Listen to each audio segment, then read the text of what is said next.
Para iniciar con la presentación de este tema tenemos que iniciar con algo básico, que es ¿en dónde se ubicó esta cultura? Bueno, la cultura griega habitó el sudeste de Europa y las islas del Mediterráneo oriental hacia el siglo XII a.C. Allí tomó rasgos culturales de las antiguas civilizaciones minoica y micénica.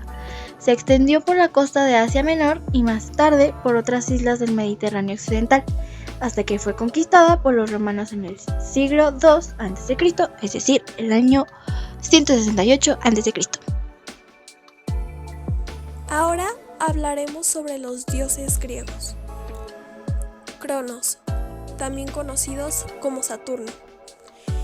En la mitología griega, Cronos era el principal y en algunos mitos el más joven de la primera generación de titanes, descendientes divinos de Gea, la tierra, y Urano, el cielo. Cronos derrotó a su padre Urano y gobernó durante la mitología Edad Dorada, hasta que fue derrotado por su propio hijo Zeus y encerrado en el Tártaro o enviado a gobernar el paraíso de los Campos Elíseos. Rea. En la mitología griega, la titán Rea era hija de Urano y Gea, y hermana y esposa de Cronos, y madre de Hestia, Deméter, Hera, Hades, Poseidón y Zeus. En obras de arte solía ser representada en un carro tirado por dos leones. Zeus, también conocido como Júpiter, rey de los dioses y gobernante del monte Olimpo, dios del cielo y el trueno, hijo menor de los titanes Crono y Rea. Los símbolos incluyen el rayo, el águila, el roble, el cetro y la balanza.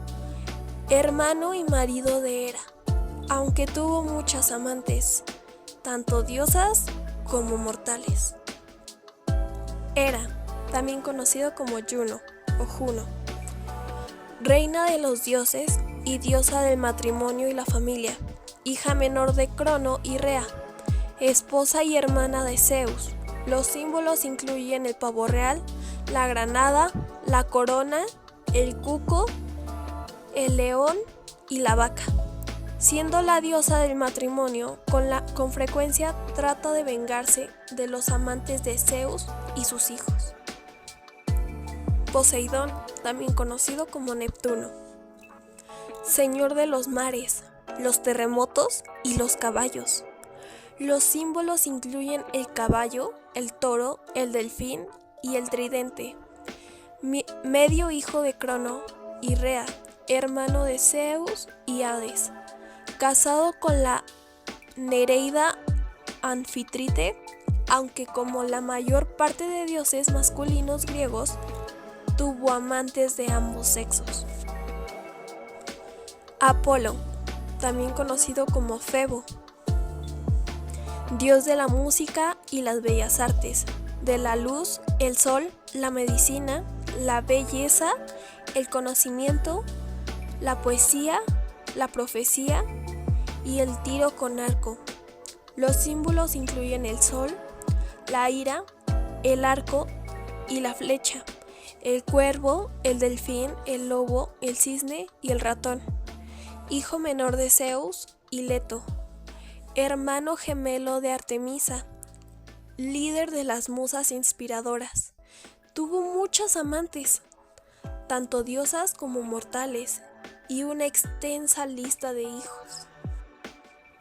Atenea, también conocida como Minerva, virgen diosa de la sabiduría, la artesanía, la defensa y la guerra estratégica.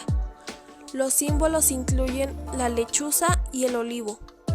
Hija de Zeus y de la Oceanide Metis, surgida de la cabeza de su padre totalmente adulta y con armadura de combate completa después de que éste se hubiera tragado a su madre. Afrodita, también conocida como Venus, diosa del amor, la belleza y el deseo. Los símbolos incluyen la paloma, el pájaro, la manzana, la abeja, el cisne, el mirto y la rosa. Su nombre proviene del griego afro, surgida de la espuma del mar después de que la sangre de Urano goteara sobre la tierra y el mar tras ser castrado por su hijo Crono. Casada con Hefesto, aunque tuvo muchas relaciones con sus amantes, en especial con Ares, de quien tuvo 8 hijos, entre ellos Eros. Su nombre nos dio la palabra afrodisíaco, y de su equivalente en romano antiguo, venere, provienen venerar y venerea. Ares, igual conocido como Marte, dios de la guerra, la fuerza, la virilidad masculina y el derramamiento de sangre, protector del Olimpo y de los ejércitos. Los símbolos son la lanza y el escudo. También lo son la antorcha, el jabalí, la serpiente, el perro, el buitre. Hijo de Zeus y Hera, amante preferido de Afrodita, su aliada en la guerra y sanadora.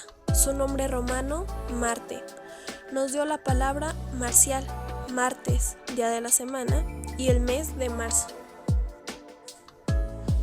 Dionisio, también conocido como Baco, dios del vino, las celebraciones y el éxtasis.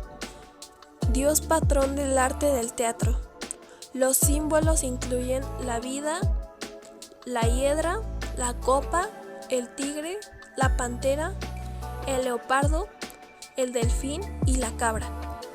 Hijo de Zeus y de la mortal princesa de Tebas Semele. Casado con la princesa cretense Ariadna, el olímpico más joven, así como el único nacido de una mujer mortal. Hermes, también conocido como Mercurio, mensajero de los dioses, dios del comercio y la retórica. Los símbolos incluyen el caduceo, vara entrelazada con 2 serpientes, las sandalias y el casco alados, la cigüeña y la tortuga, cuyo caparazón usa para inventar la lira.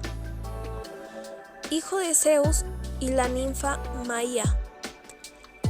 El segundo olímpico más joven, apenas mayor que Dionisio, se casó con Driope, hija del rey Driope, y su hijo Pan se convirtió en el dios de la naturaleza, el señor de los sátiros, el inventor de la flauta y el compañero de Dionisio.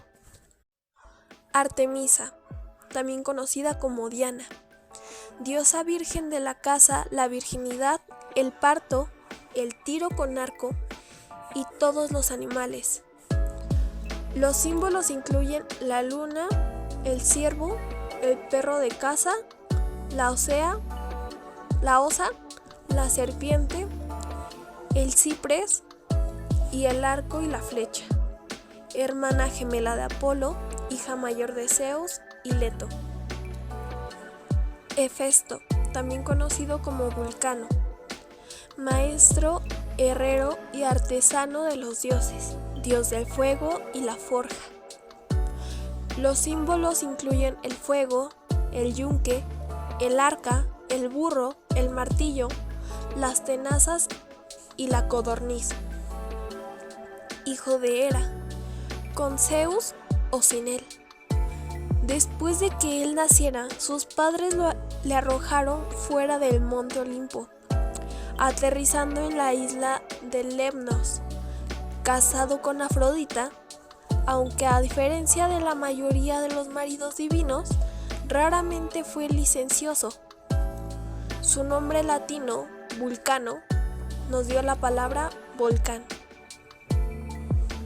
Demeter, o también conocido como Ceres, diosa de la fertilidad, la agricultura, la naturaleza y las estaciones del año.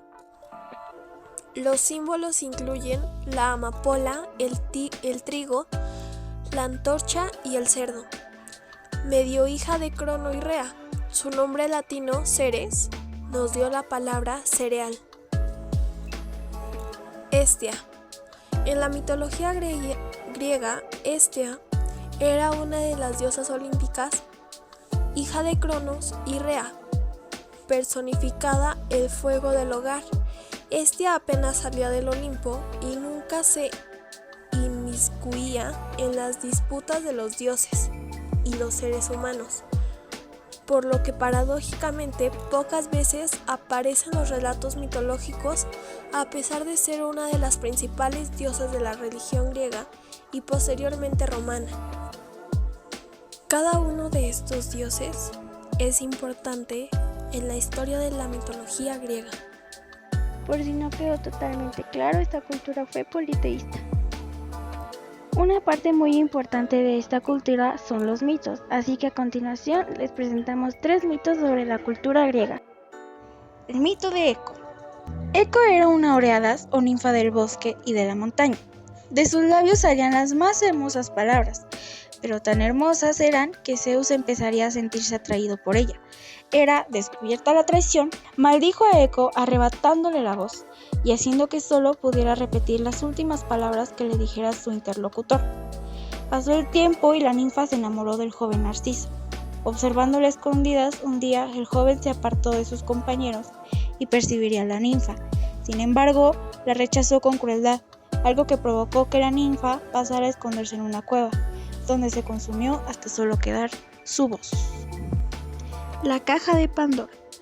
Pandora fue la primera mujer humana, creada por Hefesto por orden de Zeus y siendo dotada por los diferentes dioses de algunas de sus mayores cualidades y virtudes, pero también incluyendo la capacidad de seducir y mentir. Su creación obedece al deseo del rey del Olimpo de vengarse de Prometeo y los suyos. El dios hizo que Pandora y el hermano de Prometeo, Epimeteo, se conocieran y propició que con el tiempo se casaran. Pero Pandora recibió también una caja destinada a su marido, en la cual estaban encerrados todos los males del mundo, con instrucciones de no abrirla jamás. Sin embargo, uno de los dones que había recibido Pandora era el de la curiosidad. Un día la mujer abrió la caja para mirar qué había dentro, algo que provocaría que todos los males salieran de la caja y se repartieran por el mundo. Asustada, Pandora cerró la caja, pero en ella solo quedaba la esperanza. Entonces Pandora se dedicó a ofrecer la esperanza a los hombres, con el fin de ayudarles a soportar los males y vicisitudes del mundo. Medusa. Seguramente has escuchado hablar sobre esta mujer, que si la ves a los ojos, te convierte en piedra. Pero, ¿cómo nació? ¿Cuál fue su surgimiento? Pues, Medusa fue una vez una joven y hermosa mujer, una sacerdotisa de Atenea, cuya belleza era admirada por todo aquel que la mirara, y que gozaba de múltiples pretendientes. Un día, el dios Poseidón observó a la joven y cayó prendado de ella. El dios de los mares decidió raptar a Medusa y tomarla en contra de su voluntad en el templo de Atenas. Este hecho provocó la ira de Atenea, que decidió maldecir a la mujer, transformando su hermosa cabellera en furiosas serpientes, además de haciendo que en adelante cualquier persona que la mirara fijamente a los ojos se convirtiera en piedra.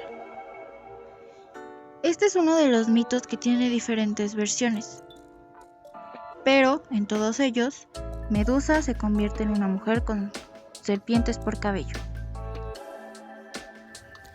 Bueno, a continuación vamos a ver unas costumbres y tradiciones que solían tener nuestros queridos amigos griegos, algunas de ellas bastante extrañas, algunas de ellas bastante extravagantes, pero sin duda muy interesantes.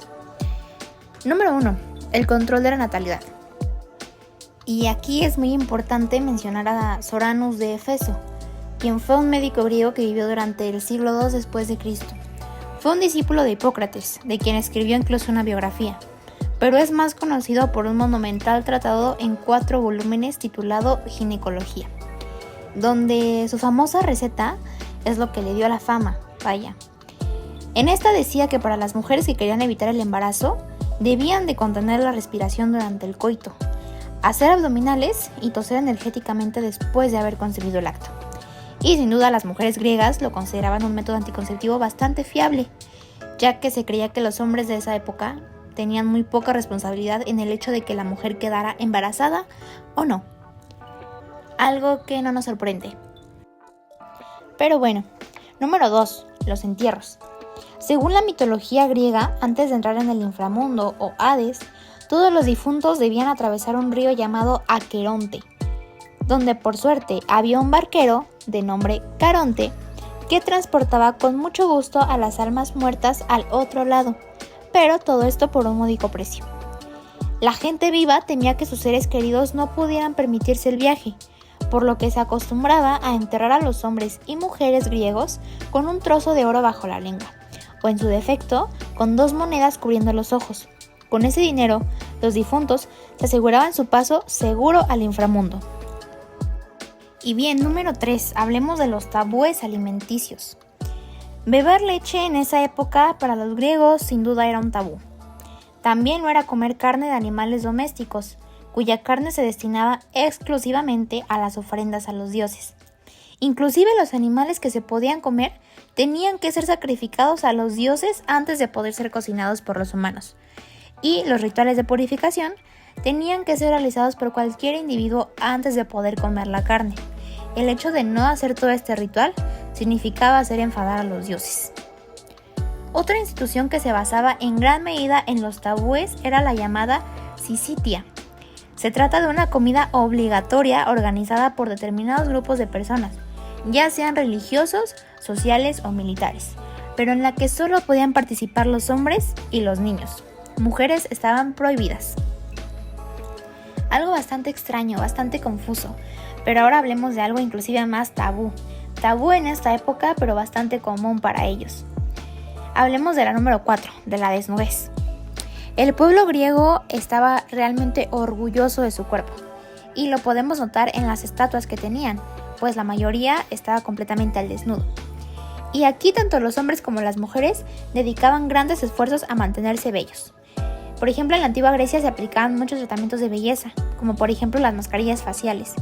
Estaban hechas a base de oliva, miel y yogurt. La leche de los animales domésticos apenas se bebía. Era muchísimo más común utilizarla en el cuidado del cuerpo. Y esto se hacía con un solo objetivo en mente, que era mostrar el propio patrimonio. Se trataba de algo más de la vanidad.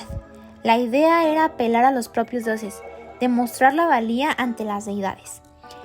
Los hombres solían practicar deportes, como por ejemplo la lucha, pero esto lo hacían completamente desnudos. Las mujeres no se quedaban atrás, también participaban en actividades atléticas, pero esto lo hacían llevando poca o ninguna prenda. La desnudez se consideraba bastante normal en la antigua Grecia. Tú inclusive podías llegar a presentarte en la clase de mate desnudo y nadie lo iba a ver con malos ojos. También mencionan que cuando se bailaba o se celebraba algún tipo de festival, la gente solía quitarse la ropa muy rápido, esto para sentirse más libre y estar más cómodos. ¿Cómo ven? Sin duda una costumbre muy extravagante y muy normal para ellos, raro para nosotros. Pero bueno, vamos a hablar del número 5, de los concursos de teatro.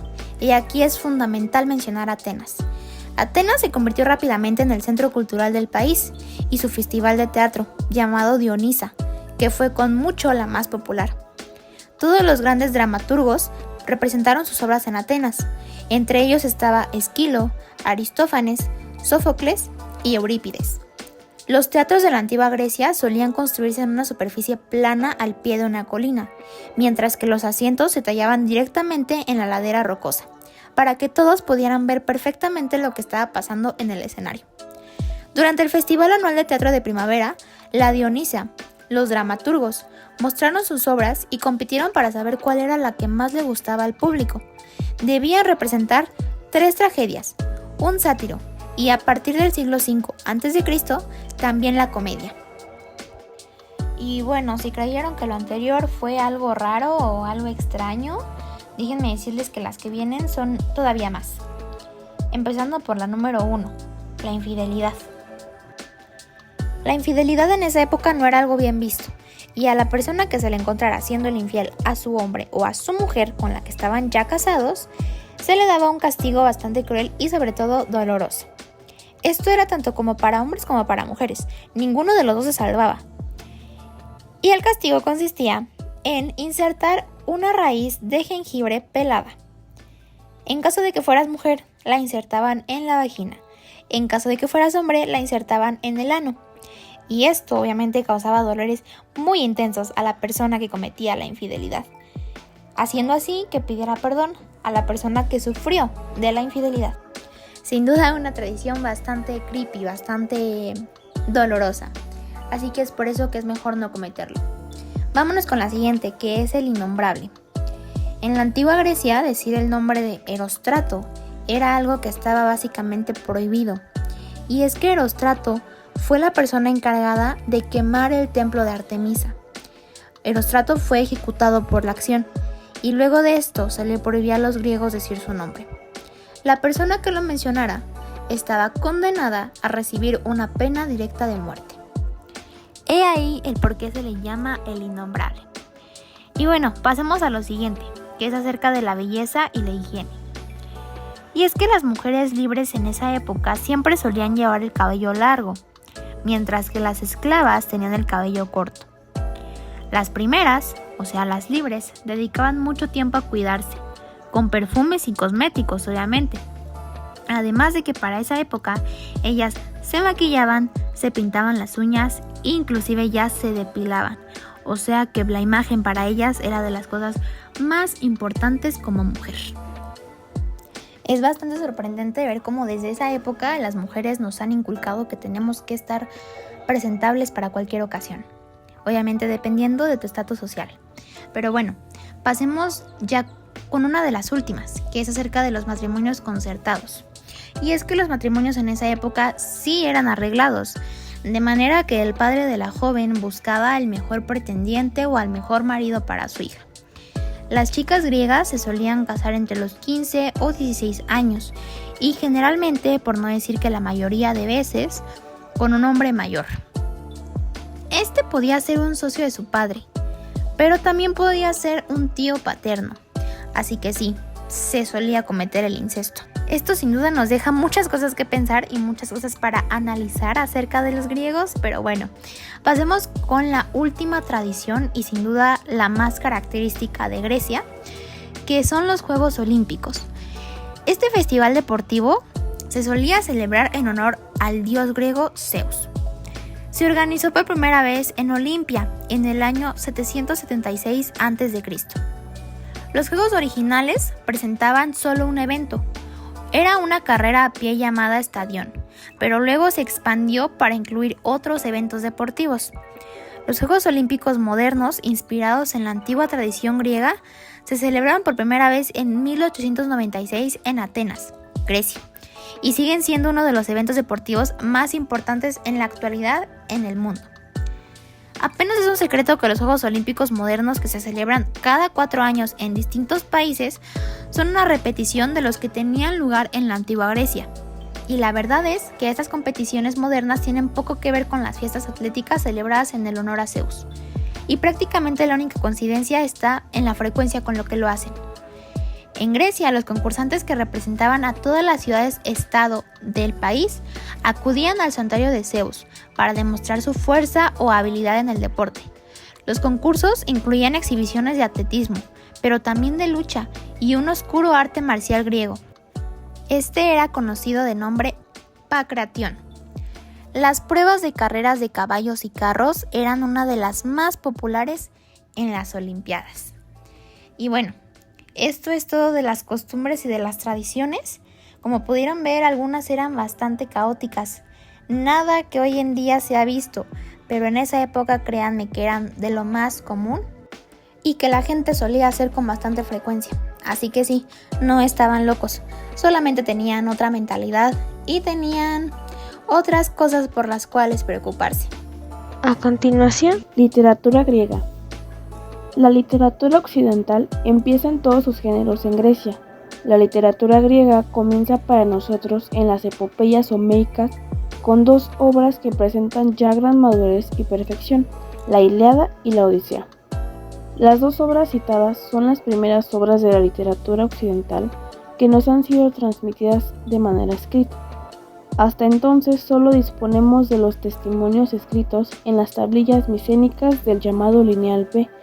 Lo escrito en las tablillas del llamado lineal A aún no han sido descifradas, que no son más que líneas de nombres de personas, animales, objetos, compras, ventas, en fin, tareas de administración de palacios micénicos. Los géneros literarios empiezan en distintas partes de Grecia, pero su cultivo se centra en Atenas, a medida que la capital del Ática se va convirtiendo en la verdadera metrópoli intelectual y espiritual de Grecia. La literatura griega se divide para su exposición y estudio en tres grandes periodos. Época arcaica, del año 750 a.C. al 500 a.C. Época clásica, del 500 a.C. al 320 a.C. Época helenística, 720 a.C. a 500 a.C. Géneros literarios. Época arcaica. Poesía narrativa. Canta las hazañas de unos héroes pertenecientes a un pasado más o menos legendario y cuyo comportamiento glorioso acaba convirtiéndose en modelo de virtudes, valor, fidelidad, nobleza, etc. Primero tuvo una fase oral y luego ya fue escrita. Poesía lírica. Época arcaica. Es un tipo de poesía personal que toma al propio poeta y sus sentimientos como tema principal. Por lo tanto, es poesía subjetiva, pues el poeta ya no es mero narrador de las hazañas de otros, sino que se toma a sí mismo como motivo de su canto. Primero tuvo una fase oral y luego ya fue escrita. Usó diversos métodos, subgéneros. Lírica monódica, cantada por una sola persona, elegía, jambo y poesía mélica. Lírica coral, cantada por un coro. En los himnos religiosos se encuentra el peán, ditirambo y paretinio. En los himnos civiles, el treno, economio, canto de guerra y epinicio. Teatro, época clásica. Surgió como una depuración de los ritos y ceremonias llevados a cabo en honor al dios Dionisos, dios del vino, de la fertilidad, del desenfreno. Celebraciones musicales del siglo VI a.C. producidas en la región del Ática. Se usaron diversos métodos. En los subgéneros están la tragedia, que ponía en escenas los grandes problemas del hombre, el destino, la libertad, el amor, lejos de las cuestiones de la vida cotidiana, a través de personajes que solían ser héroes y dioses y cuyos temas procedían del mito. Solía plantearse una situación dolorosa que solo se superaba por medio de horror, la desgracia y la muerte. Comedia. El argumento suele ser por definición antiheroico, la consecución de un objetivo en el que se combinan por igual fantasía y realidad, ironía y socarronería. Se practica la crítica de las instituciones, de los tribunales de justicia, del sistema educativo, del belicismo. Se trae en escena la lucha de sextos, las utopías sociales, se hace en uso de mayor libertad de expresión, sin restricción ni tabúes. Drama satírico. Era de tema legendario y heroico, como el de la tragedia, solo que al ser interpretado por un coro de sátiros, seres con apariencia animal, producían un efecto cómico. Estaban escritos en géneros en prosa. En la época clásica, el género surgió entre los griegos de Asia Menor, sobre finales del siglo VI a.C. Oratoria, época clásica. En el siglo V a.C., la oratoria logró convertirse en un auténtico género literario, aunque su mayor desarrollo lo alcanzó en el siglo IV. Por oratoria entendemos el arte de hablar en el público según una serie de reglas que constituyen las técnicas del discurso con la finalidad de convencer a un auditorio. Parte integrante de la oratoria es la retórica, centrada en el estudio concreto de las técnicas. Oratoria y retórica son, por lo tanto, complementarias. Ahora, clases sociales y vestimenta. En la antigua Grecia, la democracia era restrictiva, ya que solo afectaba a los ciudadanos, tanto ricos como pobres, pero los ciudadanos eran solo una parte y no la más numerosa de la población. En Atenas habían tres clases sociales, que eran los ciudadanos, los metecos y los esclavos. En términos generales, la sociedad en antigua Grecia estaba compuesta por los siguientes grupos. Los ciudadanos varones consistía de tres grupos: los aristocráticos, los granjeros más pobres y la clase media, que eran artesanos y comerciantes. Los ciudadanos eran los únicos terratenientes, ya que podían poseer tierras y dedicarse a los asuntos de la ciudad. La mejor ocupación de la clase ciudadana eran los asuntos políticos de la urbe, un verdadero trabajo vocacional para esta clase social. Desde el siglo V a.C., la indumentaria griega consistía fundamentalmente en túnicas combinadas con mantos. Básicamente era la misma para hombres y mujeres, con algunas diferencias significativas. La indumentaria básica era una túnica, ya fuera chitón o peplos, y una capa o estola denominada gimatón. Cada prenda de vestir carecía de forma por sí misma, pues se trataba de rectángulos de tejido tal como salían del telar, sostenidos al cuerpo por broches, cinturones o su propio replegón. Como mucho, podía tener algunos puntos de costura, pero siempre tan escasos que no existen en los textos antiguos alusiones a profesionales de costureros o sastres. Por lo general, salvo en España, para facilitar activaciones deportivas, el largo de las túnicas que portaban las mujeres era talar, la de los hombres era más corta. Después, en los metecos, se denominaban así a los extranjeros residentes en Atenas. Eran libres y podían participar en ceremonias de todo tipo, tanto civiles como religiosas. Eran en su mayoría mercaderes, banqueros y comerciantes marítimos. Sin embargo, no tenían derecho a poseer tierras en propiedad, salvo casos excepcionales con un permiso especial. Los metecos, que eran extranjeros, tenían una vestimenta que consistía en una túnica sujeta de los hombros. También podían llevar una más larga llamada quitón. Por encima llevaban un manto. Los esclavos eran los parias de la época. Estaban en el último peldaño del escalafón. No eran libres, sino que pertenecían a otras personas. No tenían derechos sobre sus personas, ya que sus cuerpos pertenecían a sus dueños, por lo que estaban obligados a trabajar para ellos. Sin embargo, los propietarios no tenían derecho de la vida o muerte sobre sus esclavos. Su vestimenta consistía de una túnica corta recogida en la cintura y dejaba el hombro descubierto. A diferencia de los ciudadanos, no podían llevar toga, una pieza de tela ovalada. Ahora, hablemos sobre la economía de los griegos. La economía de los antiguos griegos se basaba principalmente en la agricultura y la ganadería. También tenían una fuerte industria naval y comercial. La moneda principal utilizada en Grecia antigua era el dracma. Sin embargo, cada ciudad-estado tenía su propia moneda y no había un sistema monetario unificado. La economía griega también se caracterizaba por el esclavismo, en el que los esclavos trabajaban en granjas y talleres. Aunque la economía griega era principalmente agraria, había una clase comerciante y una clase de artesanos. La agricultura. Los tres principales cultivos de la economía griega eran la vid, los cereales y los olivos. No obstante, debido a la naturaleza del terreno griego, en el que abundaban las montañas, llegó un momento en el que los cultivos griegos no fueron suficientes para garantizar el autoabastecimiento. De ahí que, ante una producción agraria insuficiente, se recurriera a los cultivos de las colonias. Por aquel entonces, la agricultura griega se caracterizaba por un empleo intensivo de la mano de obra. En cuanto a las técnicas agrícolas empleadas, los griegos recurrieron a la rotación de cultivos. Sin embargo, la ganadería no tuvo un desarrollo tan profundo y se empleó para complementar la agricultura. Las especies más habituales en la antigua Grecia eran las cabras y las ovejas, sin dejar de lado la ganadería porcina, bovina, equina y los asnos. Ahora hablemos sobre la alimentación de los griegos. La alimentación de los griegos para la mayor parte de la población era de origen vegetal, aunque en diversas partes de Grecia se elaboraban guisos con el grano de los cereales. Lo más frecuente era que con el trigo y la cebada se hicieran panes y tortas, que recibían nombres derivados del sistema de cocción, de la forma o de la calidad de la materia prima. Una dieta verde y con poca carne.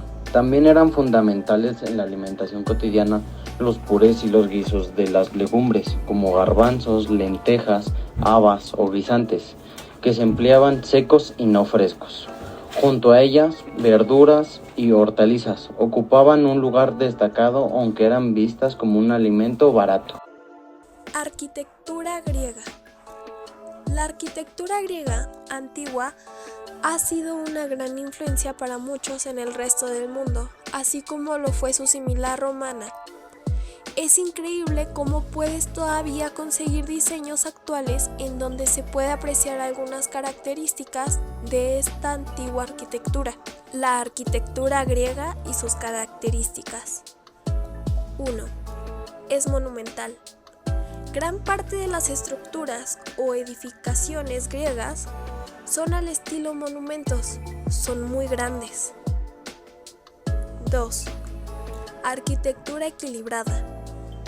El estilo de esta fue diseñada con medidas casi precisas, a pesar de contar con grandes instrumentos de precisión. 3. Arquitectura armoniosa y perfecta. Esta armonía y perfección de la arquitectura griega la hace muy especial por su belleza. 4. Arquitectura decorativa. Las edificaciones de los griegos siempre llevan decoraciones como rosetas, ovas, cenefas, perlas, etc. Estas decoraciones las hacen muy visual. 5. El fundamento de la arquitectura de Grecia. Son las líneas rectas, verticales y horizontales. Y es adentellada. 6. Materiales de construcción. Esto también forma parte de lo que caracteriza a la arquitectura griega. 7. Madera y aglomerado. El uso de madera, tanto como el aglomerado, para realizar techos, muebles, soportes, etc. Se usaban para las paredes. Esto posteriormente la fueron constituyendo por piedra caliza, usando en todos los ornamentos. Materiales metálicos. Con ellos hacían los detalles decorativos en metal. El metal más usado fue el bronce, aunque he de decir que estos también se dividen en dórico, jónico y corintío. El dórico. Una columna sin base, sencilla, es lisa sin decoración. Tiene un fuste con estrías y en su pie un collarino. El capitel de la columna lo forman el equino y el abaco, jónico. Esta columna tiene cantos planos, es de estilo más estilizada.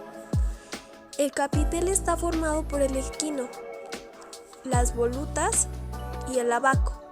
Es un estilo mucho más decorado que los otros. Corintío, parecida a la jónica. Solo se puede conseguir la diferencia en el capitel. Ahora, aportes de la cultura griega a la humanidad. Cuentakilómetros. El odómetro o cuentakilómetros es un dispositivo utilizado para medir la distancia. El matemático e ingeniero griego Héroe de Alejandría fue quien diseñó un dispositivo que utilizaba un sistema de engranajes y palancas para calcular la distancia recorrida por un vehículo. Hoy en día podemos encontrarlo en todo tipo de vehículos para realizar un seguimiento del kilometraje. Faros. Los antiguos griegos fueron los primeros en construir faros, estructuras altas que emiten luz para guiar a los barcos en el mar. El faro más famoso de la antigüedad, el Faro de Alejandría, fue construido en el siglo III a.C. y tenía más de 100 metros de altura. Los faros modernos continúan sirviendo como ayuda a la navegación para las embarcaciones marítimas. Astrolabio. Es un invento griego antiguo utilizado para medir las posiciones de los cuerpos celestes. Al astrónomo y matemático griego Hiparco se le atribuye el desarrollo del astrolabio, que luego fue refinado por Ptolomeo. Hoy en día los astrónomos y navegantes todavía utilizan los astrolabios para observaciones y navegaciones celestes. En la geometría, los antiguos griegos hicieron contribuciones significativas, particularmente a través del trabajo del matemático Euclides. Su libro, Elementos, formado por 13 volúmenes, sigue siendo la base de la geometría moderna y todavía se usa en la enseñanza y la investigación. El despertador. Los antiguos griegos inventaron el primer despertador mecánico, que utilizaba agua para medir el tiempo. Clesibio, un inventor y matemático griego de Alejandría, fue quien creó un reloj despertador que utilizaba un sistema de agua corriente y engranajes para hacer sonar un silbato a una hora predeterminada. La grúa. Los antiguos griegos desarrollaron la primera grúa, un dispositivo de elevación que facilitó la construcción de grandes edificios y monumentos. El arquitecto e ingeniero griego Marco Vitruvio documentó el uso de grúas en su obra de arquitectura del siglo I a.C. Bien sabemos que las obras de construcción modernas todavía dependen de grúas para mover cargas y materiales pesados. ¡Wow! ¡Qué gran información! Esperamos les haya gustado mucho el video, se hayan entretenido y no haya resultado aburrido. Muchas gracias por ver y nos vemos hasta la próxima. Bye.